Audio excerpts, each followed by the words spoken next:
Assalamualaikum warahmatullahi wabarakatuh. Saya Rizal Firdaus dengan nomor induk mahasiswa 2022-0080-183. Pada kesempatan ini saya memenuhi tugas manajemen risiko keuangan di sesi 11 dengan dosen mata pengampu Dr. Gustian Juanda. Pada kali ini saya mencoba untuk memahami risiko pasar berkaitan dengan panduan lengkapnya. Nah, presentasi ini membahas risiko pasar, sebuah faktor penting dalam investasi dan pengambilan keputusan bisnis. Nah, kita akan bahas yang pertama adalah definisi risiko pasar. Yang pertama itu risiko pasar. Nah, risiko pasar ini adalah potensi kerugian akibat perubahan kondisi ekonomi atau pasar yang tak terduga. Contohnya apa? Yaitu fluktuasi harga saham, perubahan suku bunga, dan nilai tukar mata uang merupakan contoh risiko pasar. Nah, kemudian kita akan bahas mengenai jenis-jenis risiko pasar. Yang pertama adalah risiko suku bunga. Nah, risiko suku bunga ini merupakan fluktuasi suku bunga dapat berdampak pada nilai aset tetap dan portofolio investasi.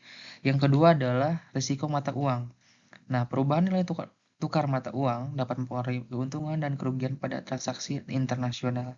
Dan yang terakhir ada yang ketiga, risiko pasar saham.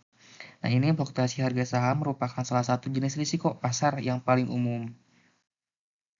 Kemudian kita akan bahas mengenai faktor-faktor yang mempengaruhi risiko pasar. Ada 4. Yang pertama adalah kondisi ekonomi. Nah, ini kondisi ekonomi ini berkaitan dengan resesi, inflasi, dan pertumbuhan ekonomi dapat mempengaruhi pasar keuangan. Yang kedua adalah kebijakan moneter. Nah, ini merupakan perubahan suku bunga dan kebijakan moneter dapat mempengaruhi pasar keuangan. Ketiga, geopolitik. Ketegangan politik dan konflik internasional dapat berdampak pada pasar keuangan. Yang terakhir, yang keempat, peristiwa tak terduga seperti bencana alam, pandemi, dan peristiwa tak terduga lainnya dapat mempengaruhi pasar. Nah, keempat ini merupakan faktor-faktor yang mempengaruhi risiko pasar. Kemudian analisis risiko pasar. Yang pertama kita akan identifikasi risiko dulu, mengenali jenis risiko pasar yang relevan dengan bisnis atau investasi.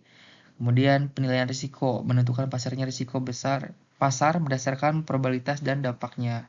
Kemudian yang terakhir pengelolaan risiko, merumuskan strategi untuk mengelola dan meminimalkan risiko pasar. Kemudian selain itu adalah pentingnya strategi pengelolaan risiko pasar. Di sini saya ada 3 strategi pengelolaan risiko pasar. Yang pertama adalah diversifikasi portofolio untuk mengurangi risiko konsentrasi. Yang kedua, menggunakan instrumen keuangan derivatif untuk lindung nilai dari risiko pasar. Yang ketiga, memanfaatkan asuransi dan hedging untuk mengurangi kerugian akibat fluktuasi pasar. Ya, kemudian saya akan bahas mengenai mitigasi risiko apa saja sih. Yang pertama itu adalah penilaian. Nah, penilaian ini menganalisis potensi risiko dan mengidentifikasi sumber risiko.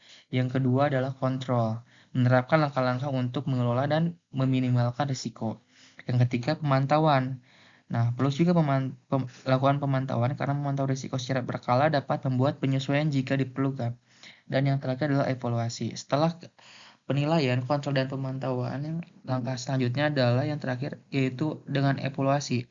Dengan mengevaluasi efektivitas strategi mitigasi risiko dan melakukan perbaikan. Terakhir, kesimpulan dan rekomendasi. Memahami risiko pasar adalah penting bagi setiap investor dan pelaku bisnis. Mengelola risiko secara efektif dapat membantu mencapai tujuan keuangan dan mengurangi kerugian.